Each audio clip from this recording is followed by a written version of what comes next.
মার্চে গিয়েছিলাম নেপালে, তখন জানতাম না ব্লগটা শুরু করব। আজ গ্যালারি খুলে স্ক্রোল করতে করতে ভিডিও ফুটেজগুলো দেখে তোমাদের সাথে শেয়ার করতে ইচ্ছে হলো। আমরা গিয়েছিলাম পোখরার লেক সাইডের একটা মেলাতে। দেখো লেক সাইডে কত স্ট্রিট ফুড আর কত রেস্টুরেন্ট। জানো, সবাই এখানে লাইভ সিঙ্গিং করছিল গিটার বাজিয়ে। এত স্ট্রিট ফুড দেখে আমাদের ভীষণ খিদে পেয়ে গেছিল। কি খাচ্ছিস? কি খাচ্ছিস? কি? লেগ, ফ্রাইড চিকেন লেগ না? আর কি হয়তো দিচ্ছিস? Momo, momo, cold drinks.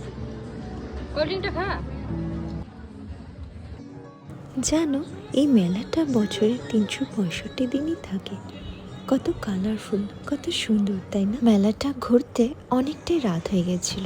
ওকে একটা রাইডে চড়িয়ে আমরা হোটেলের দিকে রওনা দিলাম। এই ভিডিওটা এখানেই শেষ করছি। টাটা।